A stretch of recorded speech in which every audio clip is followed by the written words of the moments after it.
Y daño significa que puede haber un daño a nivel celular, que no necesariamente se van a destruir los hepatocitos o que necesiten morir, ¿cierto? Para que se liberen estas enzimas.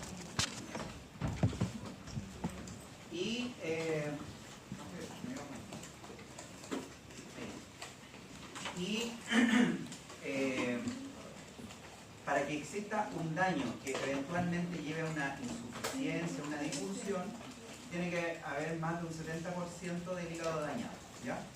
Cuando hablamos aumento de ALT y AST por sobre las 3 veces el parámetro superior, vamos a decir que sí o sí se debe a un daño hepatocelular.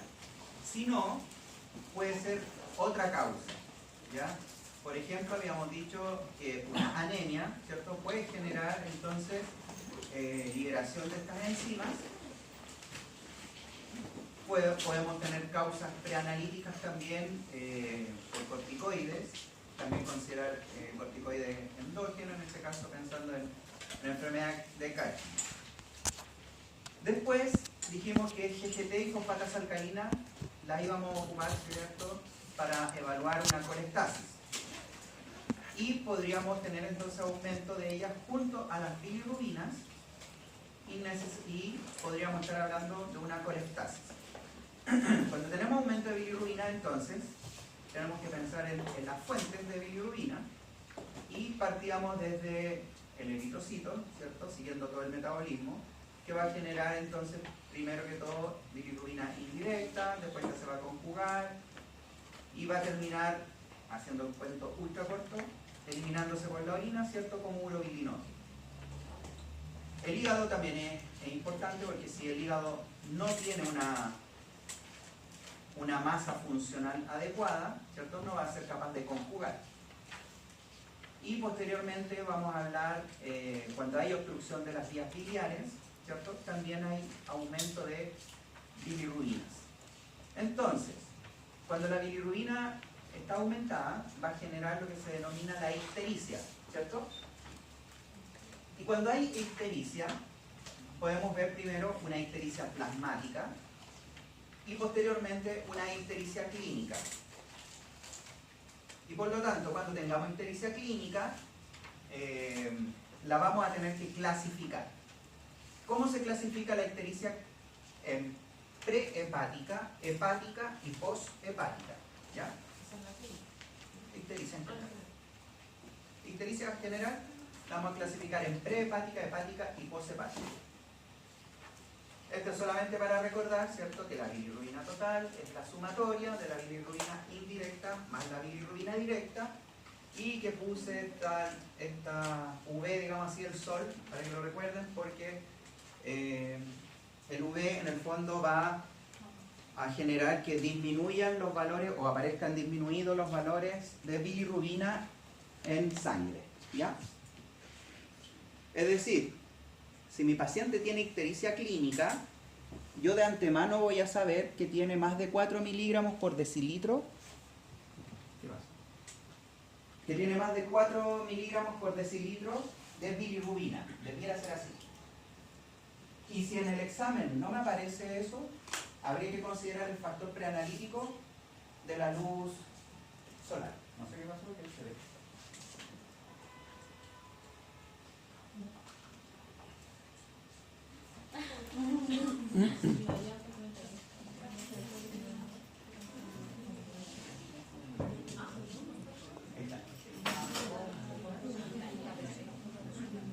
Ya, entonces, no sé si se entendió el concepto. Yo voy a tener un paciente con ictericia clínica. Ictericia clínica lo veo, clínicamente, ¿cierto?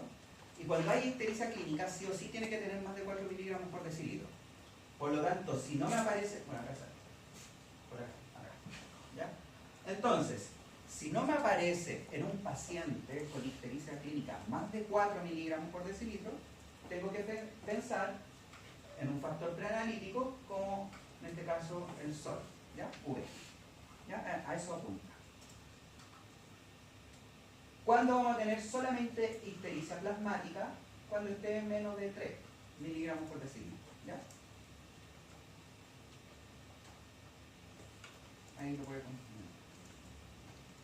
Entonces, hagamos cuenta que tenemos un paciente hemolizando, ¿cierto? Hemólisis extravascular. Va a aumentar la bilirrubina indirecta. Va a comenzar a aumentar. Y cuando este aumento llegue a 1,5, pongamos, ¿cierto? Vamos a tener solamente ictericia plasmática. Eso quiere decir que lo vamos a ver solamente en el tubo.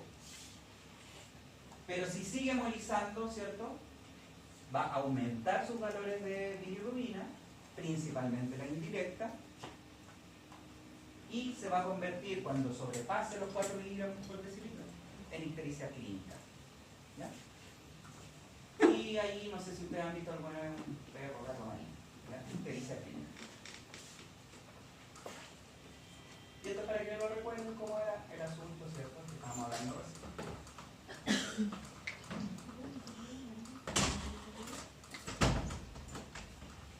Ahí, ¿ya? Entonces, yo les dije que le vamos a clasificar. Dentro de la materia ya hemos visto que tenemos ictericia. ¿En qué casos? Hemólisis extravascular, ¿cierto?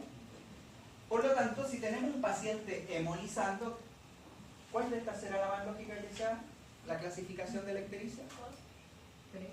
Prehepática. Prehepática. ¿Ya? En la ictericia prehepática, que va a ser producto entonces de una hemólisis, vamos a tener un mayor aumento de bilirrubina indirecta, que es lo mismo que la no conjugada. ¿Ya? Indirecta o no conjugada. Como se produce más bilirrubina indirecta, ¿la bilirrubina directa o conjugada va a tender a aumentar también?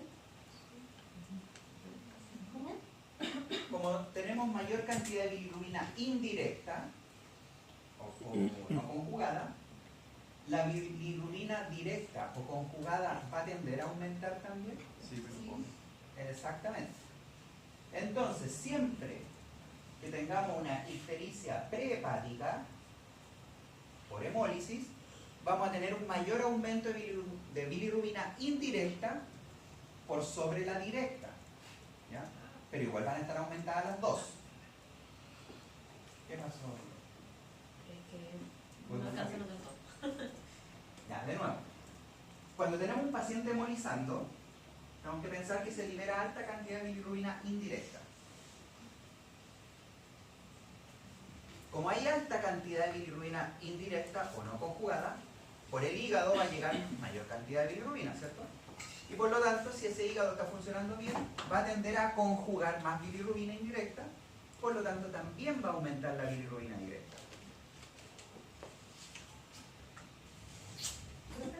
O sea que la prehepática aumentaría en sí las dos, solo que la indirecta aumenta más que la directa. Exactamente. Bueno.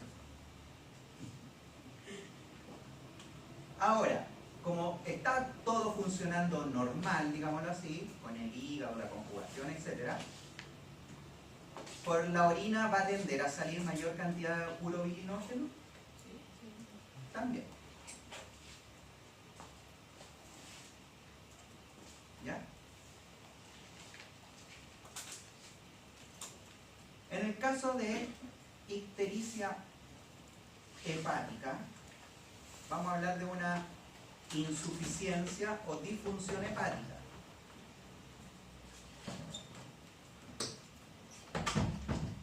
Si el hígado es insuficiente, ¿va a poder conjugar bilirrubina? No.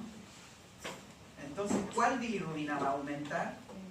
También aumenta la indirecta. ¿Ya? Ojo con eso. Ahí ya podríamos empezar a enredar. Pero, si no está conjugando, ¿va a salir urobilinógeno por la orina? No. Y esa es la diferencia. ¿Ya?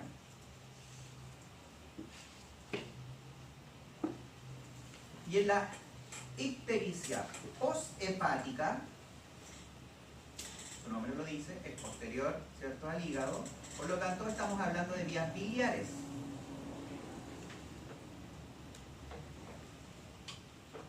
¿Se va a seguir conjugando bilirrubina? Sí. ¿Cierto? Pero ¿cuál se va a tender a acumular más si no se puede eliminar pero sí se sigue conjugando? La directa o la conjugada.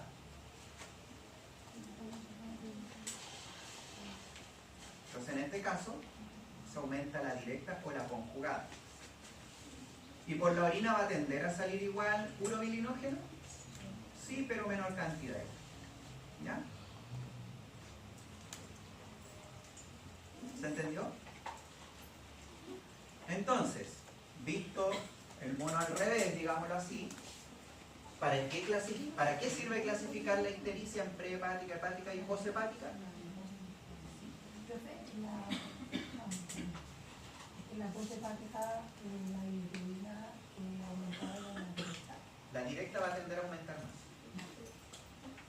Entonces, como les dije, visto el mono al revés, ¿para qué sirve clasificar la ictericia? Para saber el origen de lo amarillo del perro, del gato, lo que sea. ¿Ya? Eso es. Para eso siempre hemos clasificado todo. Las anemias para saber el origen, ¿cierto? La ictericia para saber el origen de por qué está amarillo, etc. ¿Ya? Y acá vienen los monos de lo que ustedes solitos dedujeron recién. ¿Ya? Esto sería lo normal, ¿cierto? En el caso de hemólisis, tenemos aumento indirecta, va a aumentar todo en el fondo, ¿ya? A lo que habíamos llegado recién. En el caso de la poshepática, está bloqueado, ¿cierto? Aumenta más la directa y vamos a tener menor cantidad, ¿cierto?, de urobilinógeno. Y no sé por qué no está la hepática. Pero en la hepática se entiende que esto no está funcionando, por lo tanto esto prácticamente no va a existir, ¿cierto? O va a estar disminuido, y esta sí se va a aumentar.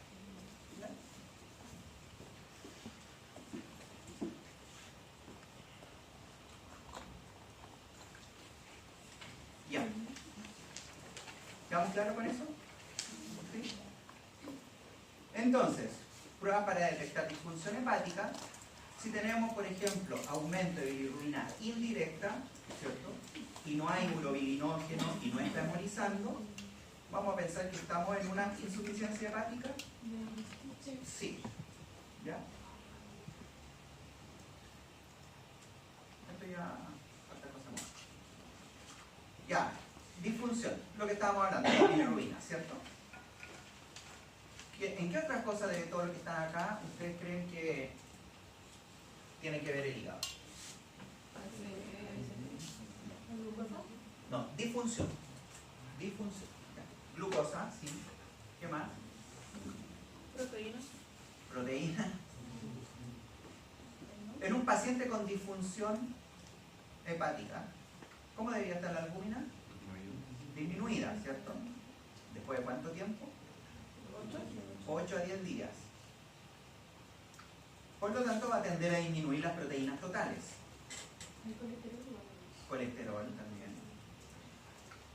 ¿Y las globulinas cómo pueden estar en un paciente con disfunción hepática? ¿Cómo podrían estar? ¿Ya? ¿Y podrán estar normales también? Sí, porque recuerden que la fracción alfa y beta solamente son de síntesis hepática. Por lo tanto, un paciente con disfunción hepática puede tener disminución de proteínas totales o hipoproteinemia plasmática, puede tener una hipoalbuminemia, pero pueden estar sus globulinas normales, específicamente porque quizás justo coincidir que ese paciente tiene gamma globulinas aumentadas, ¿ya? Una hipergamma globulina, con alfa y beta disminuida, ¿ya?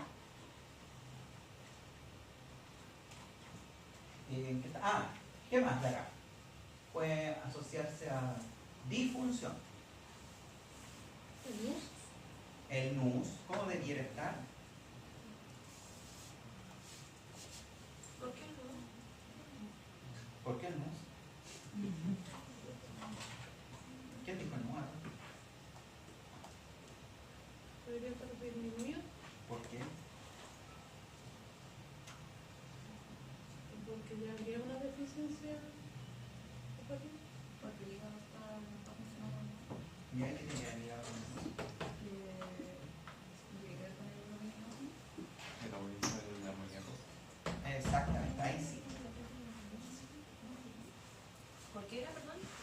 Porque el porque el hígado lo que tiene que hacer es transformar el amonio en nitrógeno.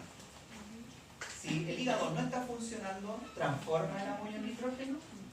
Si no se transforma el amonio en nitrógeno, ¿qué va a pasar con este? Va a bajar, va a disminuir. ¿Y qué es lo que se acumula? El amonio. ¿Y el amonio qué va a generar?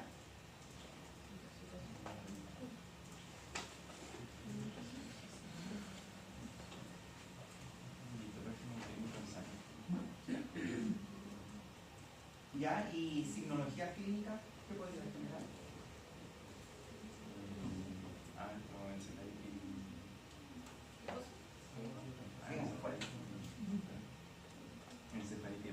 Encefalitis hepática. ¿Ya? ¿Por qué?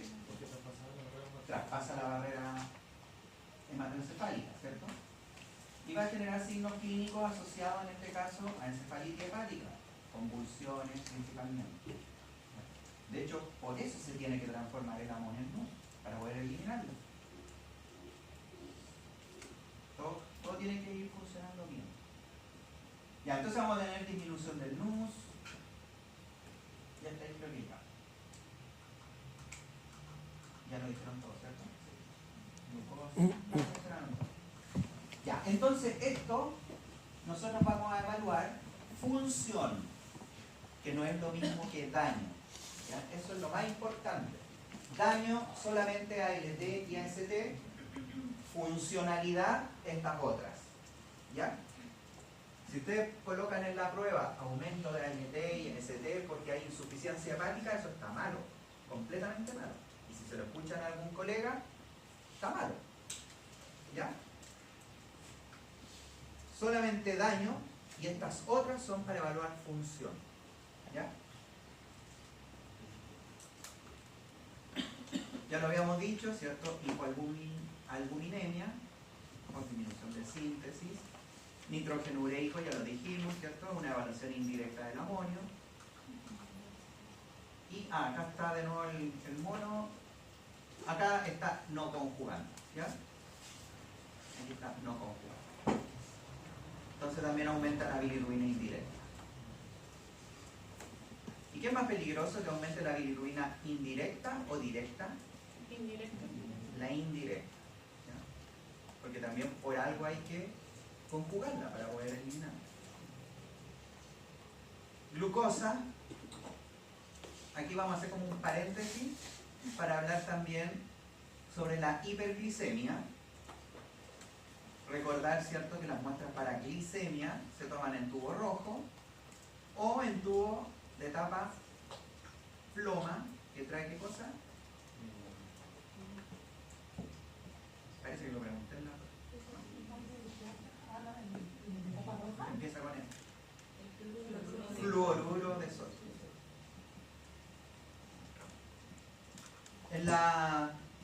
Bueno, esto es solamente recordatorio, ¿cierto? Considerar en este caso la preanalítica, estrés adrenérgico, el susto, ¿cierto? Que en la serie blanca, ¿qué es la principal característica del estrés adrenérgico? En la serie blanca. No, la principal. Porque neutrofilia podemos tener por PI, podemos tener por corticoide, podemos tener por adrenérgico. Entonces, ¿será la principal característica? ¿Cuál es la principal? Algo escucho ahí. Linfocitosis. Es la principal característica del estrés adrenérgico. Así se me ocurre como pregunta ya de examen. Mencione todas las características en un hemograma, en un perfil y en un urianálisis del estrés adrenérgico. Pregunta de preanalítica. ¿Cierto? Uno las puede asociar todas, se ven todos los exámenes afectados por estrés adrenérgico. Y ahí les vuelvo a recordar, por eso la preanalítica, que lamentablemente lo vemos muy poco, o nos enseñan muy poco, es lo más importante en la interpretación de exámenes. En medicina humana le dan como caja preanalítica. ¿Ya?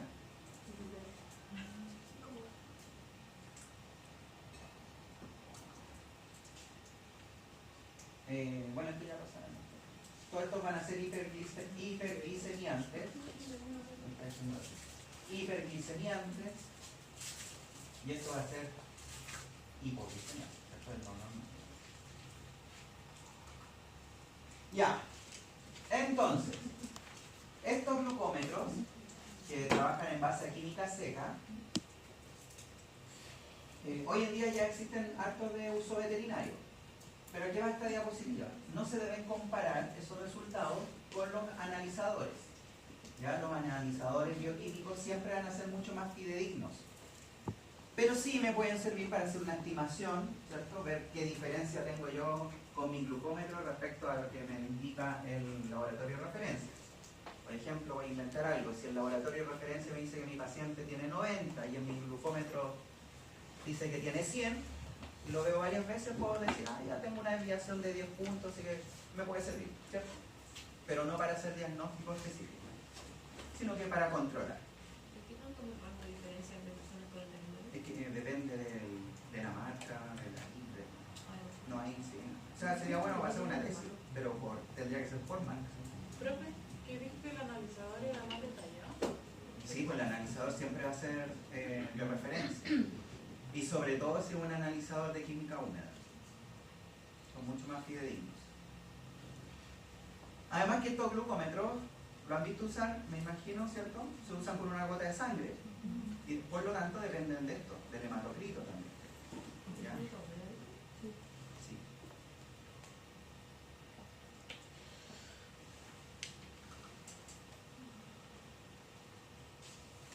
Y como ya sabemos que preanalíticamente vamos a tener causas hiperglicemiantes, nosotros tenemos que saber si esa hiperglicemia del paciente es real, es decir, puede ser producto de una diabetes o no. ¿Ya? ¿Cómo vamos a saber eso? Con el uso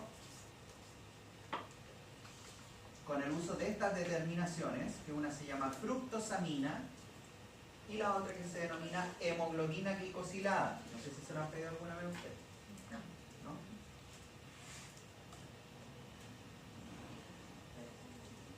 Era la que veía la glucosa en sangre con mucho más. Exactamente. Esa es la que la veía como 3 meses para atrás. Así es. La fructosamina no, es un indicador o es una determinación que nos dice que el paciente está con una hiperglicemia persistente por al menos 3 semanas.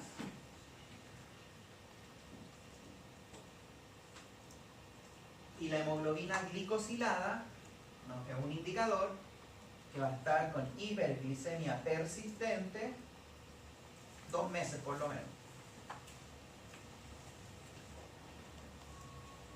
La otra era por 3 semanas. Sí, 3 semanas. Ahí, 3 semanas. ¿Qué se me ha hecho perder una cosa? Creo que no se lo pregunté ninguna por preanalítica. Ah, ya. Ninguna de las dos se afecta por preanalítica porque la palabra clave es persistente. En cambio, preanalítico es momentáneo. Entonces, para que se aumente la fructosamina, sí o sí tiene que estar al menos 2 semanas como mínimo con una hiperglicemia. Y eso ya puede ser una diabetes. ¿Qué es lo que es la fructosamina? Es albúmina glicosilada. ¿Qué significaba eso bioquímicamente? ¿Se acuerdan de bioquímica? La glicosilación, lo vamos a decir en términos bien sencillos, es que se le pega la glucosa a la albúmina. ¿Ya? Eso es la glicosilación. Se le pega. Hay tanta cantidad de glucosa que se termina pegando a la albúmina. ¿Ya? Ahí en términos bien simples. En cambio, la hemoglobina glicosilada, ¿qué será entonces? A la hemoglobina se le pega la glucosa. En el caso de la fructosamina sirve para caninos y felinos y la hemoglobina glicosilada sirve solamente para caninos. ¿Por qué? ¿Por qué será? Porque los perros y nosotros tenemos más o menos el mismo hematocrito, la misma cantidad de hemoglobina, en cambio los gatos es más bajo, ¿cierto? Entonces nos sirve. ¿Ya? Y por lo mismo depende del hematocrito. O sea, en un paciente con canino, por ejemplo, con un hematocrito de 18, ¿qué me convendrá más medir? ¿Hemoglobina o fructosamina? Fructosamina. Porque como tiene anemia, tiene menos hemoglobina, por lo tanto puede salir falsamente disminuida la hemoglobina glicosilada. ¿Ya?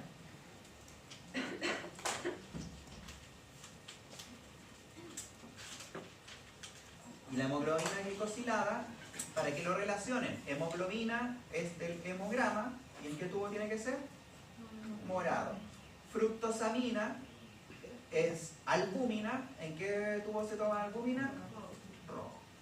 ¿Ya? Para que lo relacionen. Por lo menos así no se me olvidó nunca.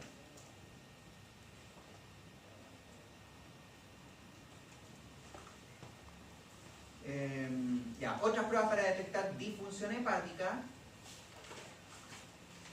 Medición de ácido. Ah, bueno, esto ya lo habíamos hablado. TP y TTPA, ¿cierto? ¿Por qué era eso? Por la piel.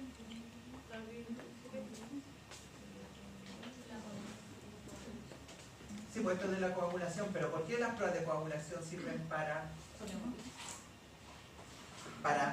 determinar disfunción hepática? ¿Qué son los factores de coagulación? ¿Y dónde se sintetizan? Prácticamente en el hígado. Entonces, si tenemos una insuficiencia hepática, se van a dejar, o va a disminuir en realidad, la síntesis de factores de coagulación. Por lo tanto, ¿qué va a pasar con los tiempos de coagulación? Van a aumentar. ¿Ya? Así que no siempre que haya aumento de TP y TTPA y TT, va a ser ahora por intoxicación, ¿cierto? Por rodenticida o por lo que nos diga, ¿ya? O hemofilia, no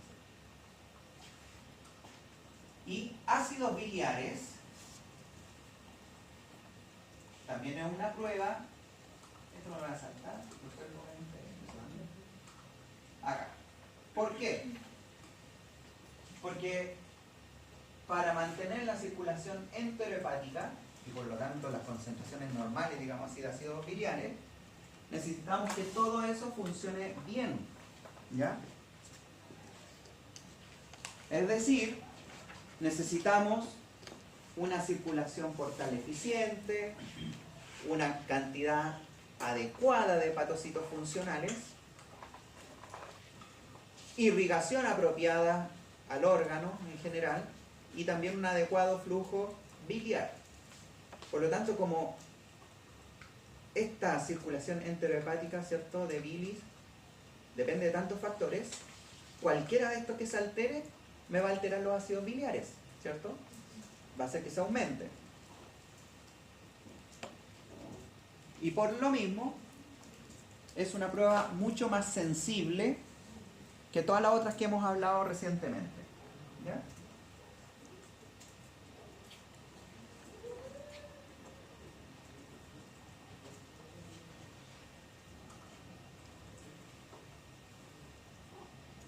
Y como es altamente sensible, es altamente específica, sobre todo en etapas iniciales.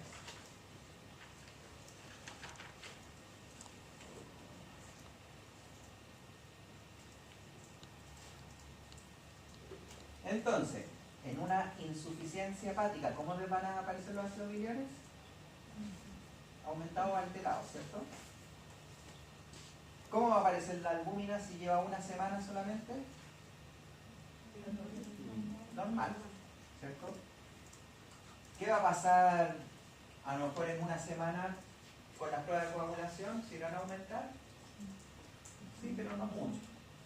¿Ya? ¿Vamos a tener disminución del NUS? Tiene que pasar más tiempo. ¿Ya? Entonces los ácidos biliares es una prueba mucho más sensible. ¿Ya no me voy a decir eso?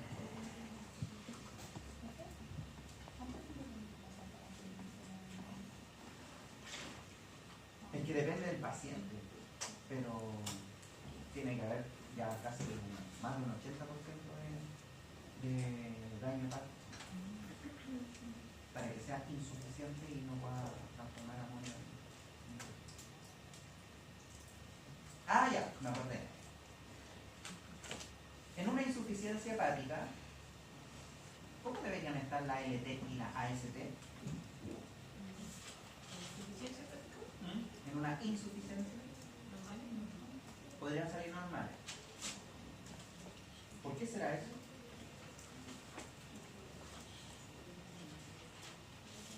O en una cirrosis hepática.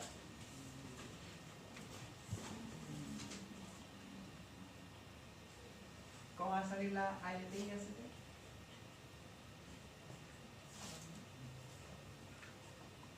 ¿Una cirrosis lleva a insuficiencia? Es porque el daño celular es más externo que interno.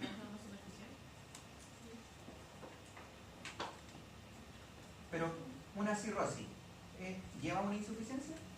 Sí, ¿cierto? Ya. ¿Qué es lo que es una cirrosis? Cuando hablamos de cirrosis hepática a nivel celular, ¿qué es lo que es? ¿Pero por qué? Pero técnicamente, ¿qué es lo que es una cirrosis? A eso es lo que lleva.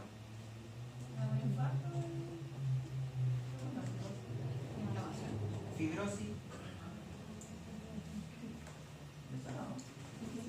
Porque una cirrosis es el reemplazo del hepatocito por tejido fibrótico, ¿cierto?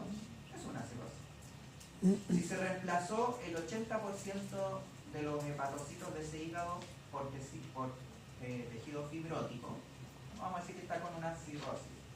Es decir, nos queda un 20% de hepatocitos, ¿cierto? Y si tenemos solamente un 20% de hepatocitos funcionales, ¿cómo va a aparecer entonces la ALT y la ST en sangre?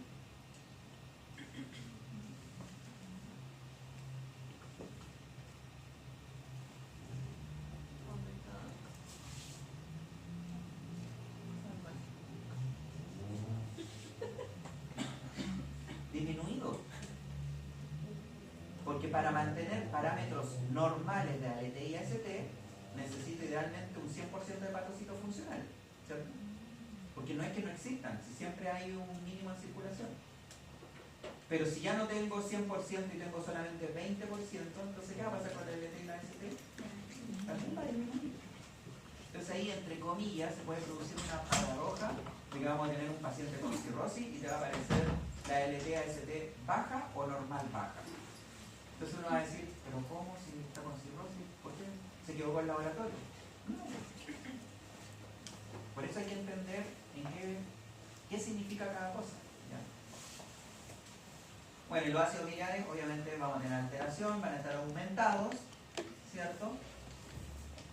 Ahí dice el cirros. Ahí se ve. Sí, ya no le queda mucho. Ya.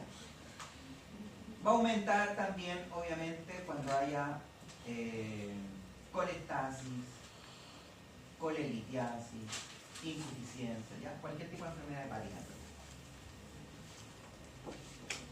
Esto es como se mide, ¿cierto? En el fondo es una ELISA. ¿Cómo se hace la prueba? En realidad, lo ideal, acá sale en ayuno y posingesta, pero se hace, en realidad, se toman dos determinaciones. Como dice, en ayuna, después se le da una alimentación que tiene que estar estandarizada, lo ideal es que se le dé AD. ¿Ubican el AD de Tunis? Y posteriormente se va a hacer otra medición y vamos a tener los resultados, y los resultados obviamente uno los compara con lo que nos digan en el laboratorio. Profe, ¿qué es lo que es?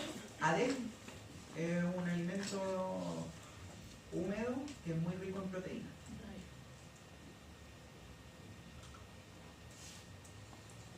Ya, el amonio no se mide, pero es solamente para que sepan. ¿Y por qué no se mide? Porque es muy difícil cumplir con estas condiciones. Quizás tener los tubos con EDTA en hielo sí es fácil, pero cuando se toma la muestra hay que separar el plasma en menos de 3 minutos y hacer la determinación en menos de 30 minutos. Entonces es difícil que lo hagamos nosotros en veterinaria, ¿ya?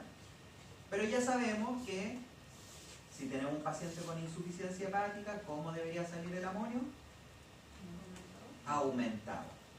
Pero como tenemos el dato del NUS, que va a salir disminuido, más los signos clínicos, etcétera, vamos a tener el diagnóstico igual, ¿ya?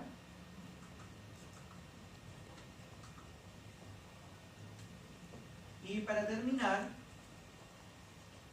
vamos a hablar un poco de la CPK y la AST, porque la AST era inespecífica, ¿cierto? Porque también se encontraba en músculo.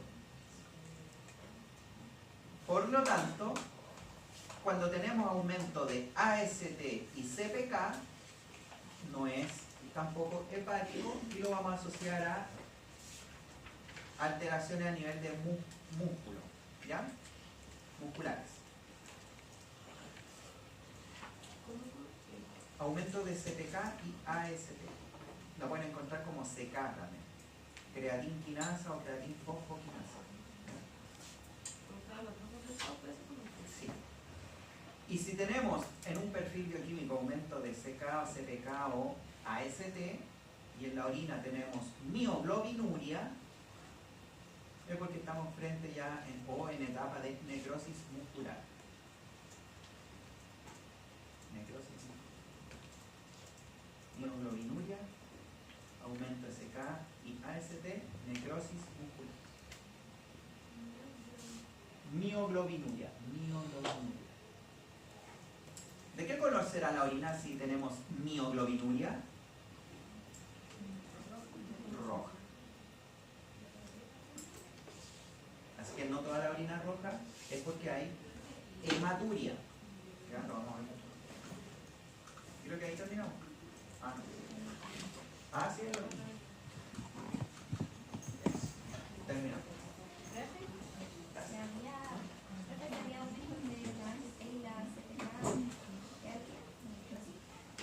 Con mioglobinuria, necrosis.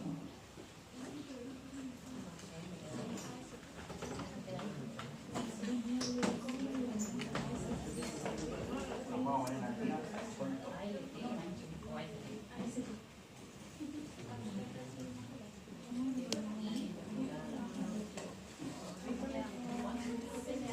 Eso lo van a dejar ahí.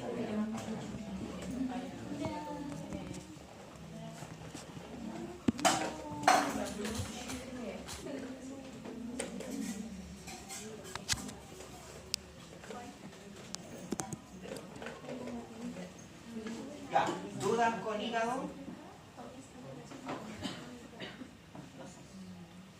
Ya, vamos a empezar entonces ahora con renal. La verdad es que todo el mundo se asusta, pero no es difícil. Lo que sí, si no lo recuerdan bien, van a tener que estudiar la parte de fisiología o fisiopatología renal. La función. Ya, entonces, dentro de los órganos, habíamos mencionado por ahí, lo vimos en transfusiones. ¿Por qué es importante hacer una transfusión a un paciente de eritrocitos? O sea, por eso se hace, pero ¿por qué será importante transfundirlo? Por hipoxia. Ya. Por hipoxia, ¿cierto? ¿Qué genera la hipoxia o la poca cantidad de eritrocitos?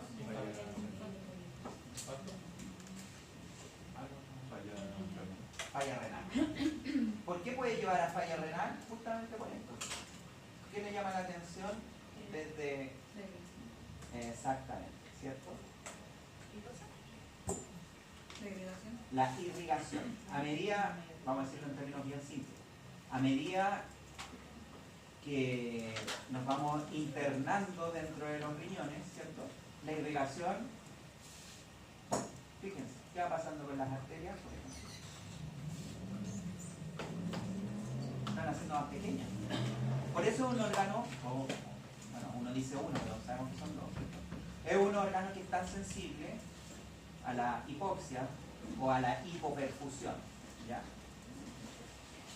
Eso era como a modo recordatorio. Dentro de las funciones, ¿qué funciones se acuerdan?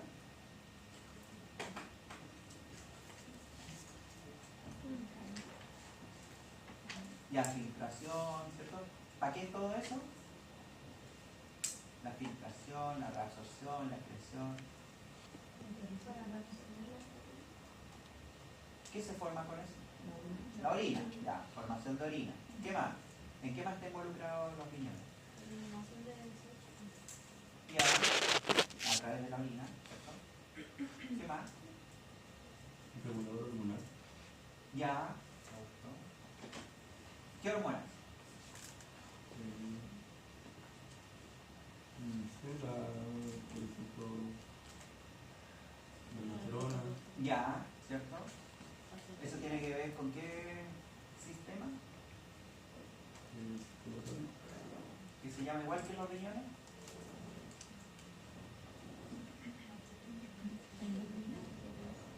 Por ahí va.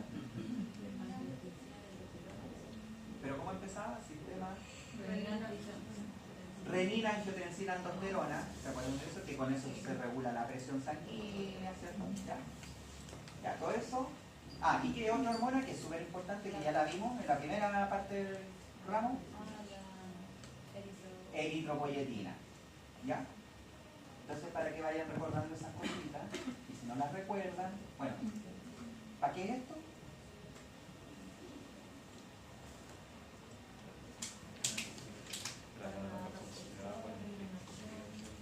Ya. Entonces, esto es la tasa de filtración glomerular, ¿cierto? Y ahí está todo, para que lo recuerden. Si no lo recuerdan, lo van a tener que repasar. No vamos a poder hacerlo acá. Y lo que estábamos hablando, ¿cierto? El aparato glomerular, sistema renina, angiotensina, aldosterona, etc. ¿Ya? Y ahí está en todo lo que está involucrado. Entonces, si se fijan, los riñones son súper importantes y por eso les quise hacer el nexo con las transfusiones, que es muy peligroso cuando baja mucho el hematocrito en estos pacientes. ¿Ya? Va a llevar a una enfermedad renal.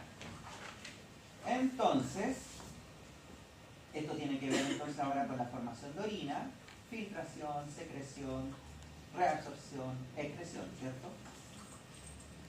Por lo tanto, la excreción es filtración más secreción menos la reabsorción.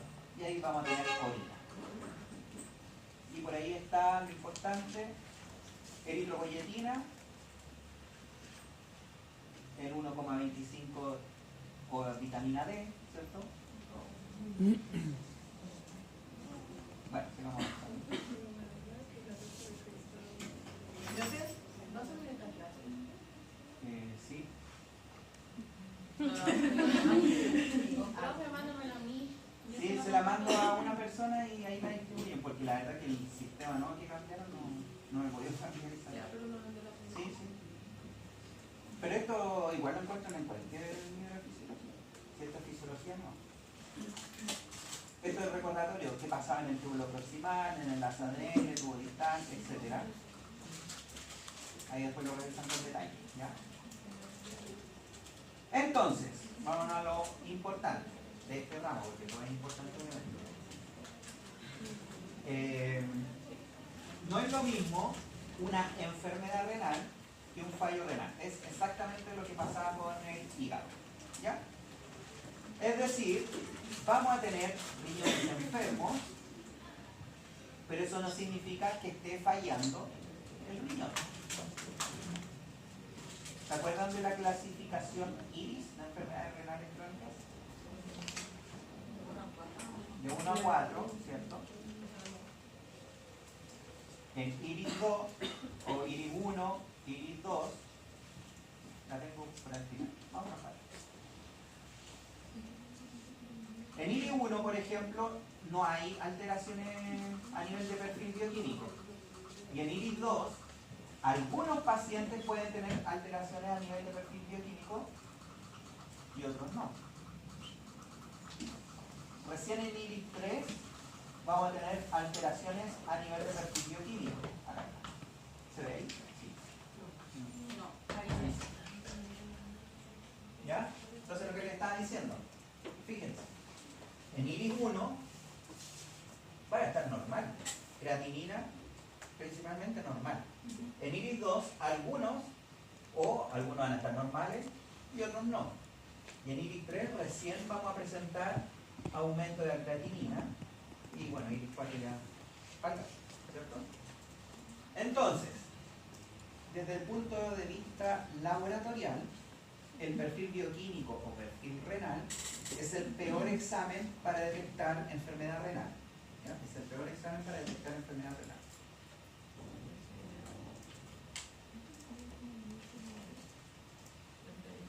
¿Por qué? Porque para que haya aumento de creatinina y NUS, nitrógeno ureico, tiene que haber más de un 70-75% de daño en ambos riñones. ¿Ya? Y eso ya está muy tarde. ¿Ya? Nos vamos a devolver. Esto lo tienen que haber visto, ¿cierto? En fisiopatología.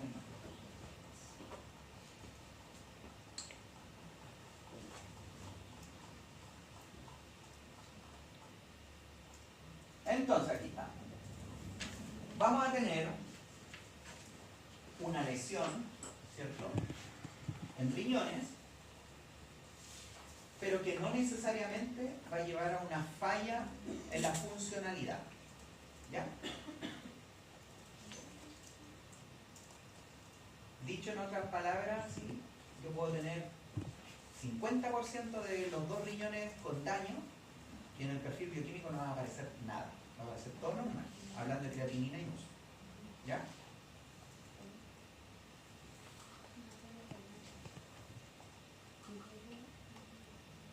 Ahí está lo que les decía. La diferencia entre falla e insuficiencia es por el porcentaje de... No es lo mismo, falla e ¿Es lo mismo? insuficiencia. Lo que pasa es que puede haber daño, pero eso no significa que haya insuficiencia o falla. Ah, porque yo pensaba que falla e insuficiencia es contrario. Creo que el SDMA. SDMA, sí. Pero lo vamos a ver al final. Ya, entonces, esto es clínica en realidad. ¿Ustedes ya tuvieron clínica o no? No. Pero lo tienen que haber visto en fisiopatología. ¿Qué pasa si se aumenta la creatinina y el NUS en un paciente? ¿O aumenta la urea? ¿Qué pasa? Ya, el urémico. ¿Pero generaba esto? Y con sal. ¿El aumento del NUS? Porque es irritante. Va a generar úlceras, ya sea a nivel bucal o a nivel gastrointestinal, ¿cierto? Si un paciente tiene úlceras gástricas, ¿va a querer comer? No, anorexia. ¿Cuál es el principal signo de una gastritis? Vómitos. Si está con anorexia, úlcera gástrica, vómito, ¿qué va a pasar? Baja de peso. Si no está funcionando bien su sistema de formación de orina, ¿cómo lo vamos a ver reflejado eso clínicamente? Poliuria, porque no va a poder concentrar. Si está perdiendo mucho líquido, ¿qué va a hacer su centro regulatorio? Va a querer compensar, polipsia, ¿ya? Y así sucesivamente. Es como para entender la parte clínica. Los exámenes complementarios, entonces, para evaluar qué órgano va a ser, por un lado, el hemograma, perfil bioquímico y sí o sí necesariamente el urianálisis.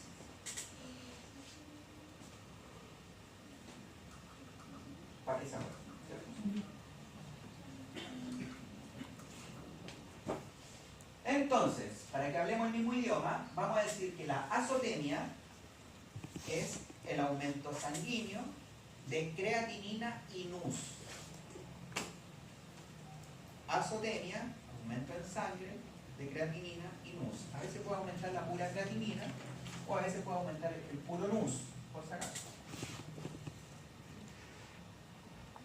Y la uremia es el aumento de creatinina y NUS más la signología clínica que vimos recién. Es decir, polidipsia, poliuria, pérdida de peso, vómitos, anorexia, etc. ¿Ya? también puede ser o la CREA o el MUS. Más la Cuando estemos con signos clínicos, sí o sí va a haber los dos. los dos. Por eso, ahí dice conjunto de signos clínicos y hematológicos. En realidad debiera decir bioquímicos. ¿Ya?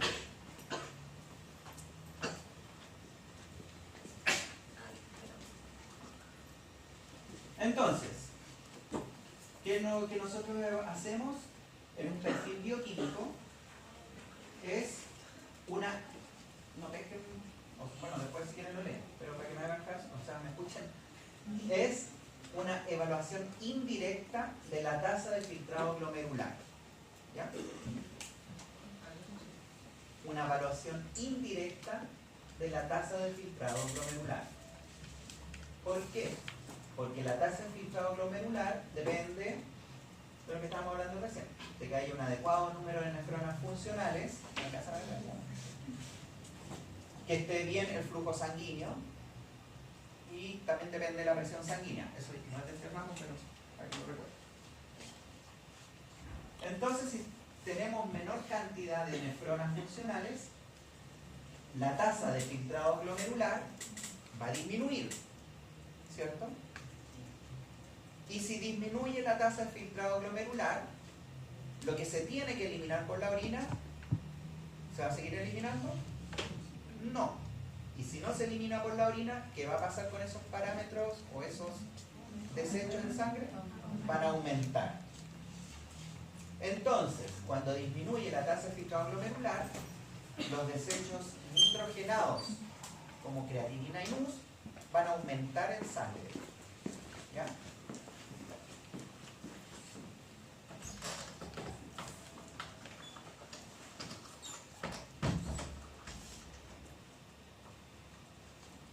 Creatinina y NUS, ¿cierto? El fósforo también tiene una excreción de alrededor del 90-95% a través de la orina. Por lo tanto, si disminuye la tasa de filtrado glomerular, ¿qué va a pasar con el fósforo en sangre? Va a aumentar. ¿Ya? Y por eso se dice que todos estos son una evidencia indirecta de la disminución de la tasa de filtrado glomerular.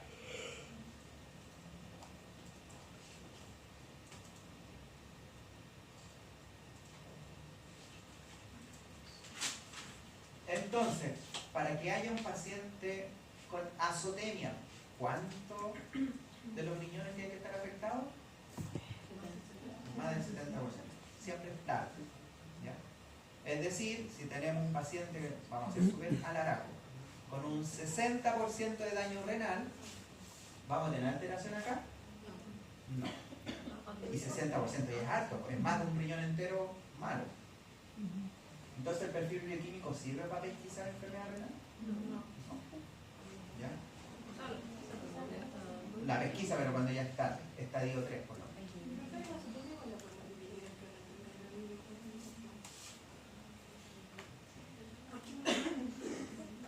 Entonces, así como para llevarlo, para aterrizarlo, cuando uno va a operar una esterilización, ya, una perrita, estamos viendo en la de 7 años, ¿qué exámenes le van a pedir como prequirúrgico? ¿O qué piden siempre? Hemograma, perfil y panel de coagulación. ¿Cómo justifican el hemograma? Ya, para ver el hematocrito. ¿El panel de coagulación? Para ver si va a coagular en la cirugía. ¿Y el perfil bioquímico qué siempre dicen?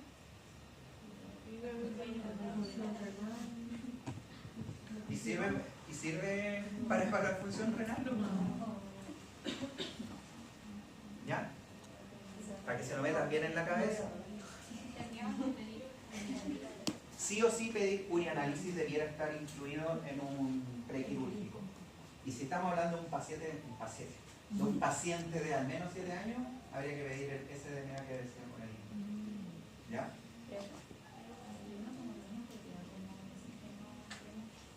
¿Cómo?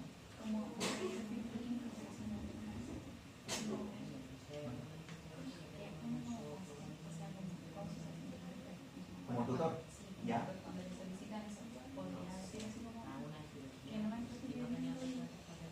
sea, tú te puedes negar a todos los exámenes, pero es bajo tu responsabilidad. Sí, pero se te dice que para, por ejemplo, la resonancia Y que ningún examen es excluyente, todos son complementarios.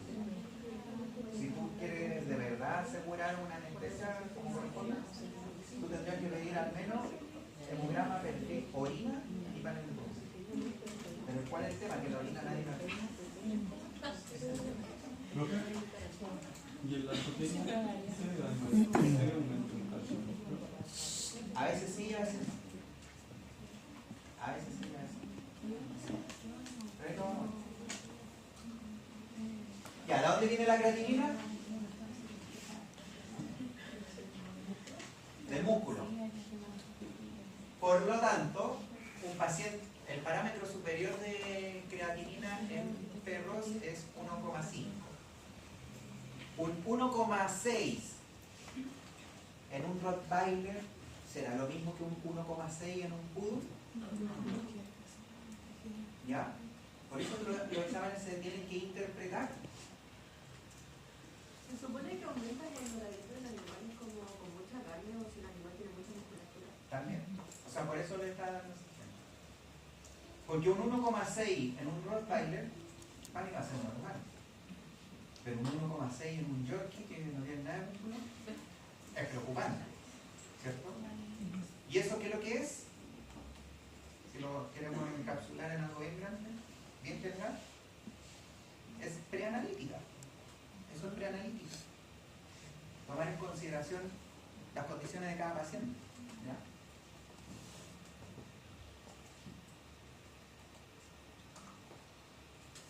¿Ya? Ya. Esto es como... No lo pesquen. ¿En qué sentido? Que es el mejor indicador la creatinina de la disminución de tasa de filtrado glomerular, pero hablando solamente de los 4 que vimos recién. Entre este, ese y ese, la creatinina es el mejor entre esos 4.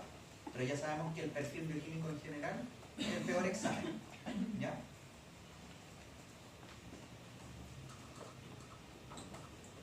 Entonces, ¿qué le faltó? Hácele un asterisco a la creatinina. Ese es el mejor entre los 4. Si disminuye el TFG, por ende va a aumentar la creatinina. Sí, pero cuando hay más del 70% de animal. Si no, no. Ese es el problema. Entonces, ¿qué es lo que puede pasar? Sí. Que en estadios iniciales de enfermedad renal, descensos importantes en la tasa de filtrado glomerular, va a generar un descenso, ¿cierto? Que va a ser leve. ¿Ya? Pero en estadios avanzados, pequeños descensos, va a generar grandes cambios. ¿Qué quiere decir eso? Así como ejemplo, ya, un gato obstruido va a tener un gran daño renal, puede llegar incluso hasta un 50%, digámoslo así. Pero va a generar un descenso importante en la tasa de filtrado glomerular, pero bioquímicamente, o en sangre, digámoslo así, su cambio va a ser muy leve. Pero en un paciente que está en estadio 2, ¿ya? Es decir, en un estadio avanzado, ¿cierto? Un pequeño cambio en la tasa de filtrado glomerular va a generar un gran aumento en la creatinina. ¿Ya? O sea, el que está en estadio 2, si le dimos un paracetamol, por decirlo algo, vamos a generar un gran aumento después en nivel de creatinina. Y lo va a llevar quizá a un estadio 4 IBIS. ¿Ya?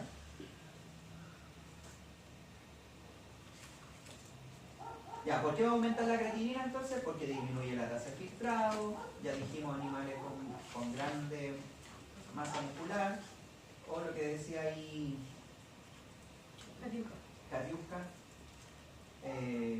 dieta bar, ¿cierto? Pero profe, ahí, si por ejemplo fue una dieta bar o si ya muy rica en carne de un Yorkie, ahí sí se podría esperar alternativa y que habría que considerarlo para no considerarlo anormal. Y queda claro, ahí tendrías que considerar este factor preanalítico. Porque claro, no tiene mucho músculo, pero se está consumiendo. pero está consumiendo harta carne. Si tiene un Yorkie 1.6 y te dicen, ya le doy dieta bar, Ahí se podría hacer. tengo que complementar con lo que me diga la orina, que todavía no lo veo. Ah, ya.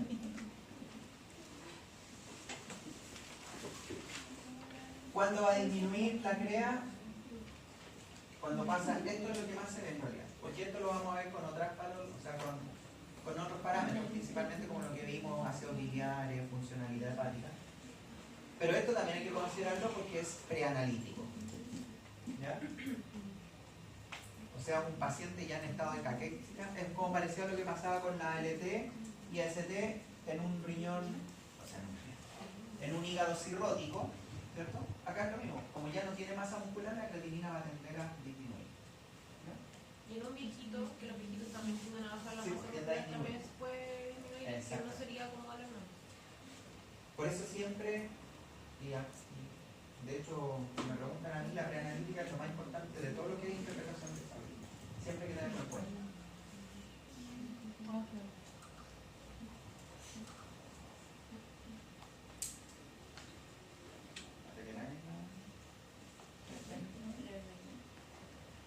Esto lo pueden leer en realidad.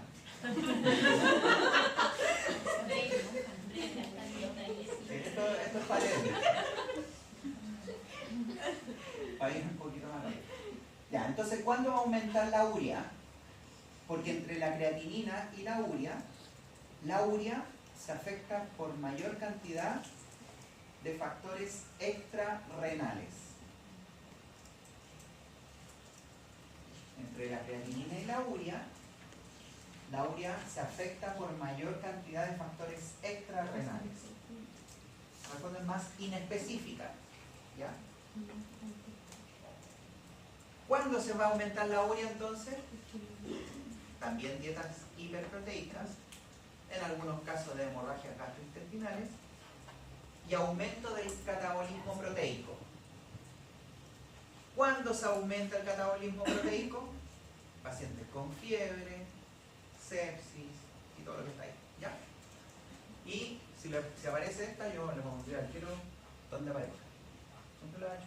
Glucocorticoides, ¿cierto? Aparecen todos.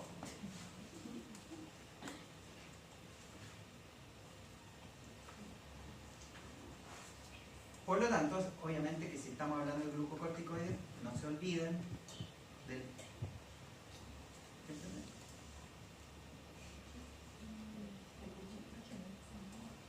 hiperadrenocortisona, ¿cierto? Enfermedad. ¿Ya? No se olviden nunca de eso.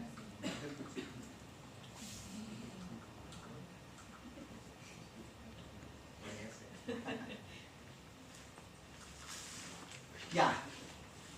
Esto es lo mismo el recordatorio.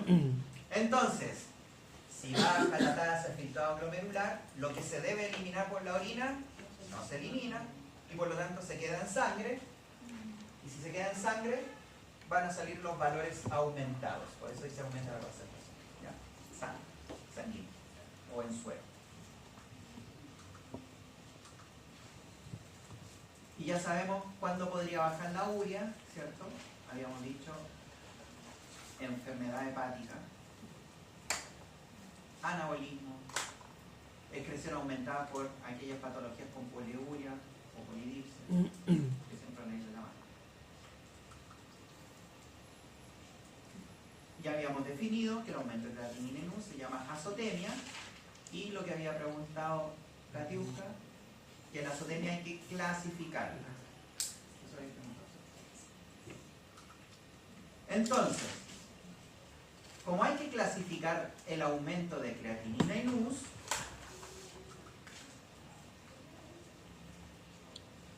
se llama prerrenal, renal y posrenal. Entonces, ¿para qué será la clasificación de la azotemia? Para saber de dónde viene. Exactamente. Podemos tener azotemia prerrenal, azotemia renal y azotemia posrenal. Vamos a partir de la más fácil. La posrenal lo vamos siempre a ver clínicamente también, porque va a ser urolitiasis, uroabdomen. Esto se refiere a las obstrucciones, ¿cierto?, de las vías urinarias bajas, por ejemplo. cistitis intersticial, cristales, ¿cierto? Cuando dicen, está tapado el gato. Esto lo vamos a ver, ¿cierto? ¿Qué es lo que pasa? Que si el gato lleva 2 días obstruido, lo vamos a arreglar, vamos a decir así entre comillas, rápidamente. Pero si lleva, vamos a hacer bien a la cosa, 10 días obstruido, va a generar daño renal. Entonces esa azotemia, que en un principio era posrenal, va a pasar a transformarse en una azotemia renal. ¿Ya?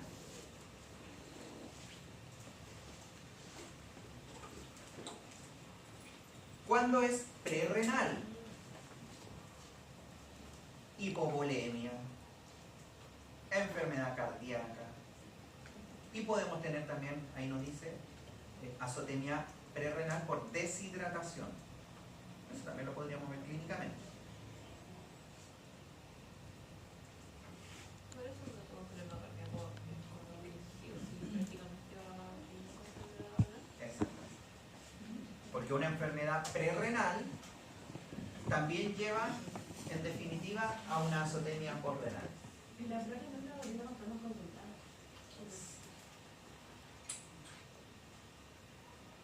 Y renal, obviamente, una enfermedad renal primaria, propiamente tal, o que haya sido secundaria a pre o post-renal. ¿Ya? O sea, ninguna de las dos la solucionamos, ni lo pre-renal ni lo post-renal. Entonces, tanto lo pre-renal como lo post-renal puede llevar a una azotemia renal. Entiendo que ya, si hay un gato que lleva 2 días obstruido, se puede arreglar, pero ya unos días sería como pasaría la noche. ¿Qué pasa también? También me dijeron que gatos que se obstruyeron alguna vez en su vida, no me dieron 10. También sí o sí prácticamente ya se puede tener algo renal. ¿Qué se hace? Ya, sí puede hacer. ¿Sí? Sí o sí también. Ya, lo que pasa que lo que pregunta acá Ivette, que los gatos obstruidos generalmente quedan como enfermos renales crónicos. ¿Ya? Eso es así. Ahora, puede quedar en estadio 1, pero si es mucha la severidad o pasaron muchos días, puede quedar en estadio 2, 3 o incluso 4. ¿Ya? Entonces, para aprendérselo fácil, para yo clasificar la azotemia, necesito sí o sí saber la densidad urinaria. Para clasificar la azotemia, necesito sí o sí la densidad urinaria. ¿Y de dónde saco la densidad urinaria? Del urianálisis. Entonces, ¿es necesario el urianálisis? 100%. El perfil sin un urianálisis, si quiero evaluar riñones, no sirve de nada. Tiene que ser complementario. Y una orina sin un perfil tampoco me va a servir. ¿Ya? Entonces, si yo estoy deshidratado y tengo mis riñones funcionando bien, ¿cómo debiera ser la densidad de esa orina? ¿Densidad urinaria?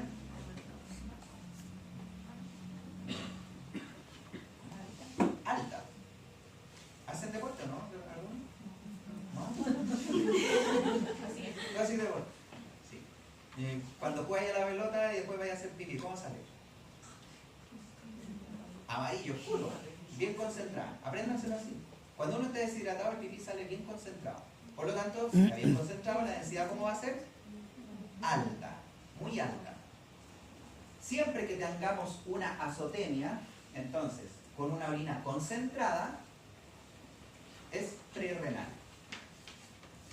¿Ya? Ahí no se le puede olvidar. Aunque no hagan deporte, no se le puede olvidar. Pero si no, durante el deporte se estuviera también. Claro, se supone que hay que hidratarse, pero siempre hay un grado de deshidratación. Pero si estuvo compensando ahí la orina, no sería muy significativo. No, no. Porque en teoría si te estás hidratando no vas a estar deshidratado. Entonces no vas a tener azotemia.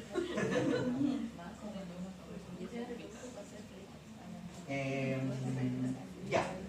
Entonces, si yo tengo sigamos con el paciente deshidratado.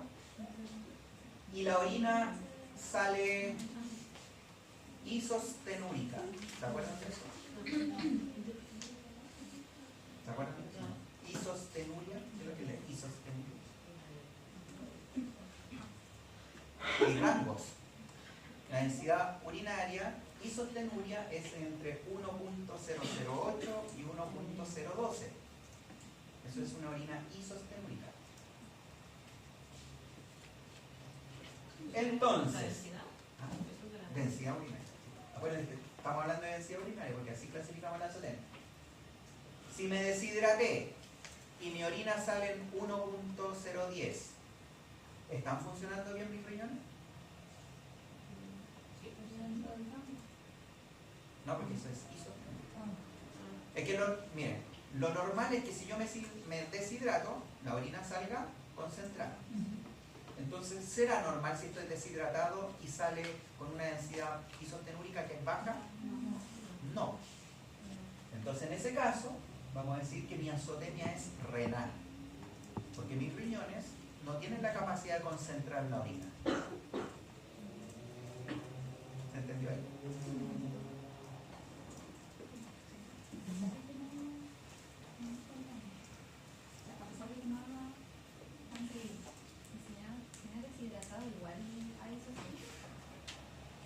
Es que no, yo puse el ejemplo de deshidratado.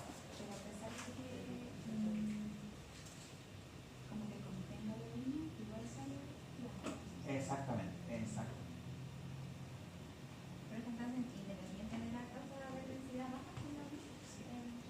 Exacto. Sí, yo lo di como ejemplo con la deshidratación porque pensé que a lo mejor iba a ser más fácil. Ya, lo normal, digámoslo así, es que siempre la densidad urinaria sea sobre esto. Eso en perros y eso en gatos. ¿Ya? Eso es lo normal, siempre debiera ser así. ¿Ya? Entonces cuando uno o un gato se deshidrata, ¿cómo debería estar su densidad si tiene sus riñones funcionando bien? Alta. Se concentra más la orina. ¿Ya? ¿Se entiende? Densidad alta, sobre 1.045. ¿Ya? Entonces, si un gato está deshidratado y me sale en 1.020, ¿está concentrando bien? No. Por lo tanto, esa azotemia es renal. Porque en vez de concentrar bien, no está concentrando, por lo tanto sale más diluida esa orina. Eso no debería ser.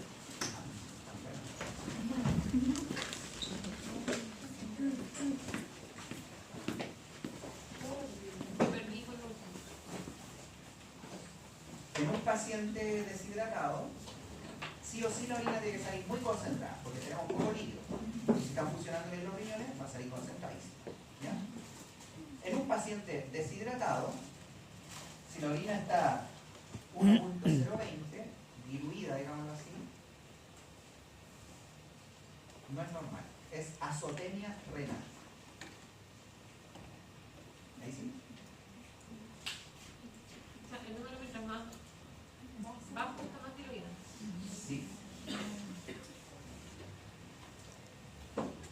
Ahora, si tengo un paciente, pero acuérdense 1.035 hacia arriba por lo menos. Si tengo un paciente sano clínicamente,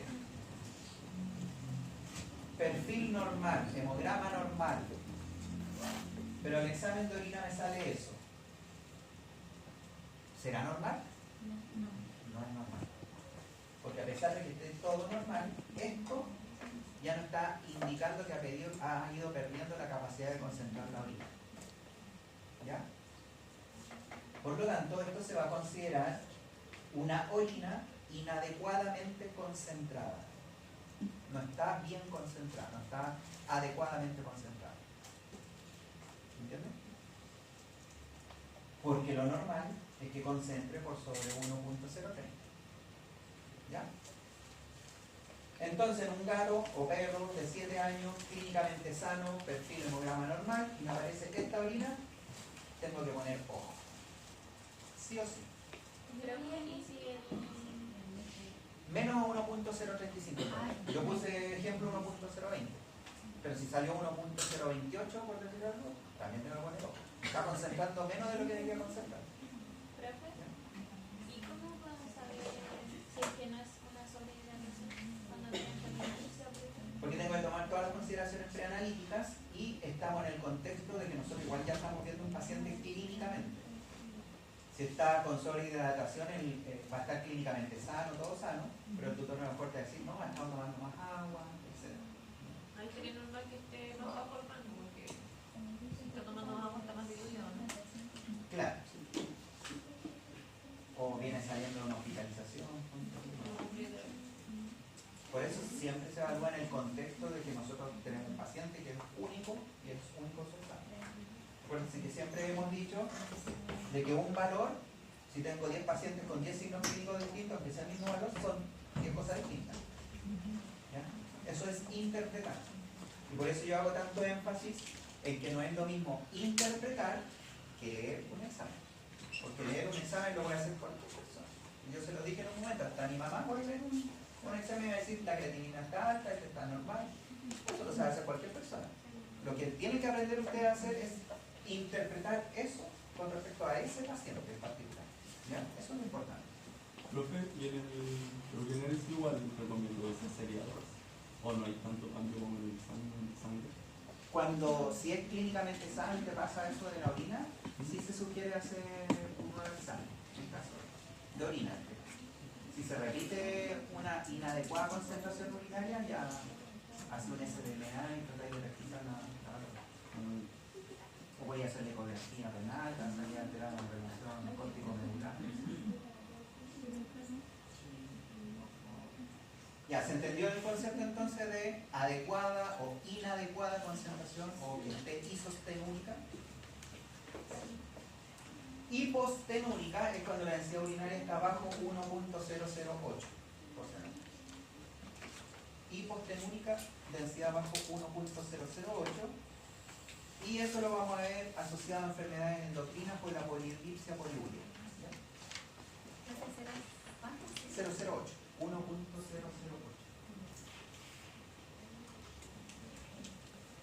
Ya hablamos de esto, ¿cierto? Azotemia prerrenal, entonces, orina concentrada. ¿Ya? Esto ya lo dijimos, pero también ya lo dijimos, ¿cierto? Azotemia renal, propiamente, ya hay más de eso, de nefronas destruidas, digamos así, y por lo tanto hay una disminución efectiva de la tasa de filtrado glomerular.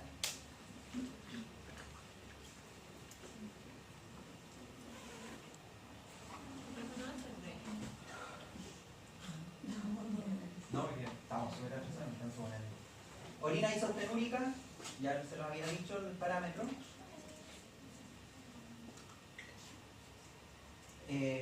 Bueno, van a ver otras evidencias, esto lo vamos a ver en examen de orina, proteinuria, filintruria, glucosuria, etc. Después lo vamos a ver. Y los gatos siempre ponen la cuestión más complicada, porque pueden presentar entonces azotemia, pero con una densidad urinaria normal. Y por eso aparece hoy SDMA enfocado a gatos principalmente. ¿Ya?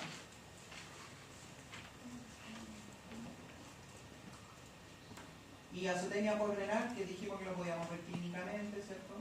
Ya es más fácil, por decirlo así. Calcio fósforo.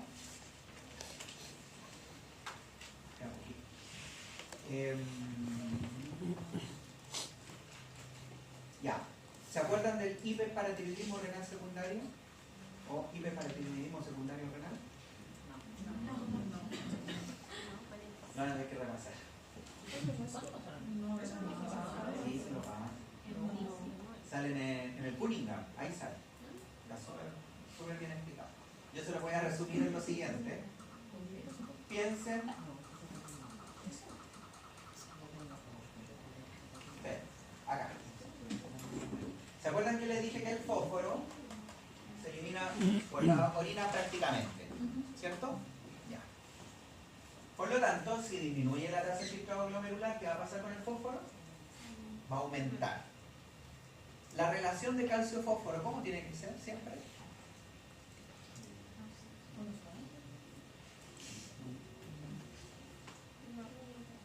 El calcio aumenta 2 a 1. 2 a 1. Siempre tiene que ser 2 a 1. El calcio aumenta. Entonces, si disminuye la tasa de filtrado glomerular, el fósforo se queda en sangre, ¿cierto? Vamos a poner 2 a 1 y vamos a inventar parámetros. 3 y ya, 6 para que sea perfecto. Calcio, fósforo, ¿cierto? Esta es la explicación súper ultra resumida. Entonces, si la relación es 2 a 1, es 6 y 3, los parámetros de referencia. Si disminuye la tasa de filtrado glomerular, ¿qué va a pasar con el fósforo? Va a aumentar. Hagamos cuenta que va a aumentar a 10. Hacerlo bien.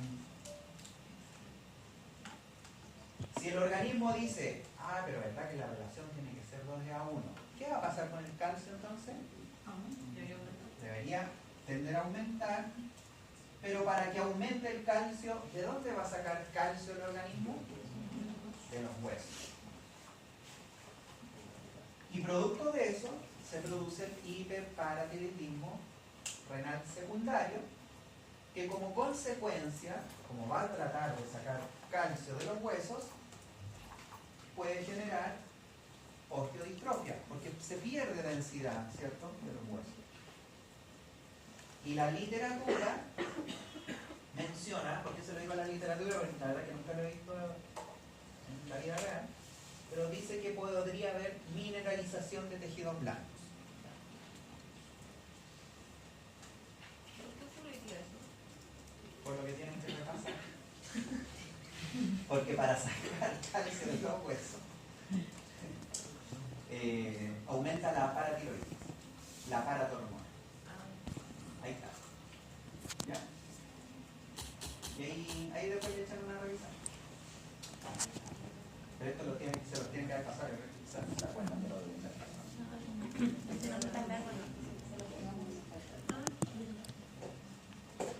Ya, por último le echan una repasada y la próxima semana, si tienen duda, me lo preguntan. ¿Ya? A ver, la que me dicen, a la siguiente. Ya. Entonces, tenemos que diferenciar entre renal crónica y renal aguda, ¿cierto? Y aquí vamos a poner este esquema, digámoslo así.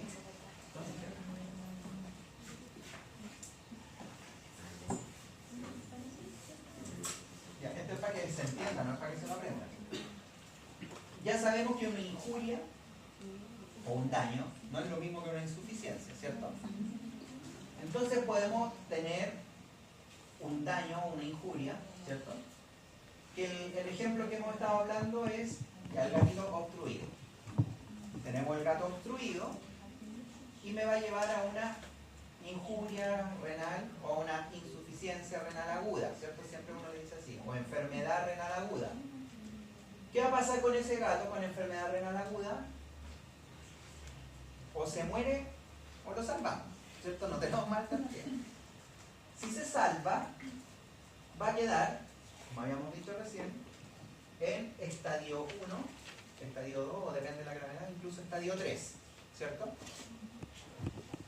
Pero ya es un paciente enfermo renal. Entonces, este paciente enfermo renal, hagamos cuenta que quedó en estadio 1, ¿va a tener alteraciones bioquímicas? ¿Cómo está la creatinina y el NU en sangre? Completamente normal. Hagamos cuenta que se peleó con un gato y se le hizo un absceso y entra pabellón. ¿Con qué lo van a dejar para la casa? Antiinflamatorio. Estos dañan los riñones. ¿Qué va a pasar entonces? Una reagudización, se denomina, de la enfermedad renal crónica.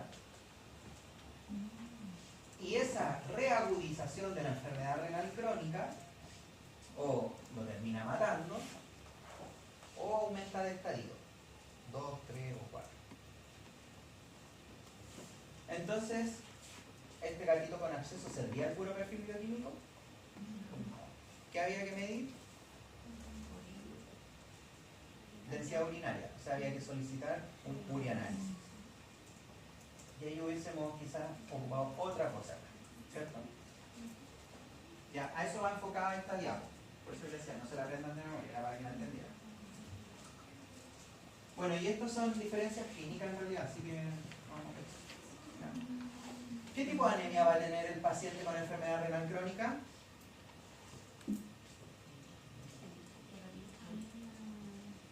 ¿De qué tipo? Según los índices de Winthrop.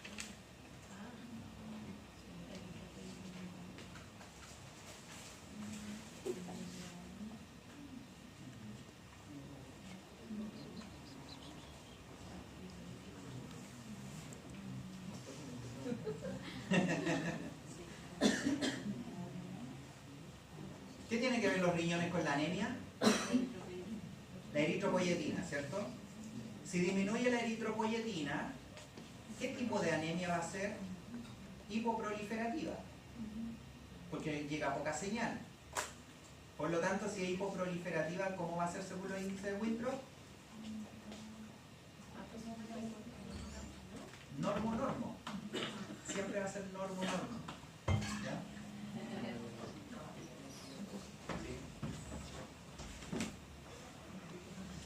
Porque en el fondo, cuando tenemos enfermedad renal, tampoco es que se deje de sintetizar cero eritropoyetina, sino que disminuye la síntesis de eritropoyetina. Por lo tanto, llega menos señal, pero la médula, entre comillas, sigue funcionando normal, pero con menos señal. Y como asume que está todo normal, pues, pero solamente porque hay menos señal, hace eritrocitos morfológicamente normales. Normo. ¿Ya? Entonces, siempre las anemias asociadas a enfermedad renal crónica van a ser normo. El problema es que para que esté establecida una anemia normo en un paciente, generalmente porque ya hay un 80-85% de daño renal. Entonces, si tenemos un paciente con azotemia y más encima anemia normo es porque ya estamos ultra tarde. Por los tutones en realidad, porque ellos solo no tienen que llevar al paciente, ¿cierto?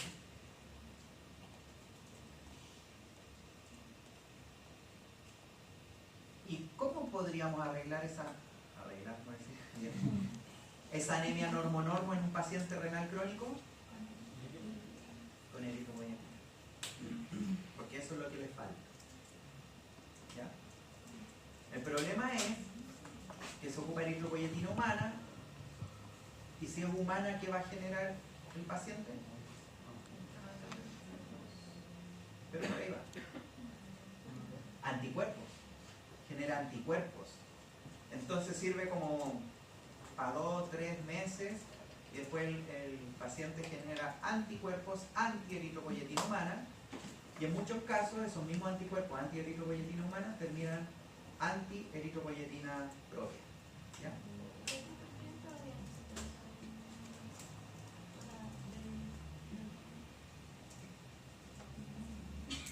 No sé. O sea, yo... ¿Ah? Como dos.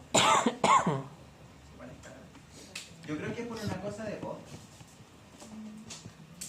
Todo es por voz en veterinaria. El humano es más masivo todo. Ya, esto es clínico, así que no lo vamos a pescar. Y urianálisis, ¿alcanzamos por ahí? No. Yo creo que veamos por acá con hígado y renal. Antes de pasar a otra cosa. Ya dejémosla hasta acá entonces para... Estoy acelerado hoy día, necesito ponerme al día. ¿No me hicimos una cápsula? ¿En qué momento eso una... Antes de dormir. No tengo tiempo para almorzar. Me trajo eso. alcanza el café. No, si nos vamos a ir poniendo ya, así que no se preocupen. Porque con los mismos talleres vamos a ir aterrizando la materia.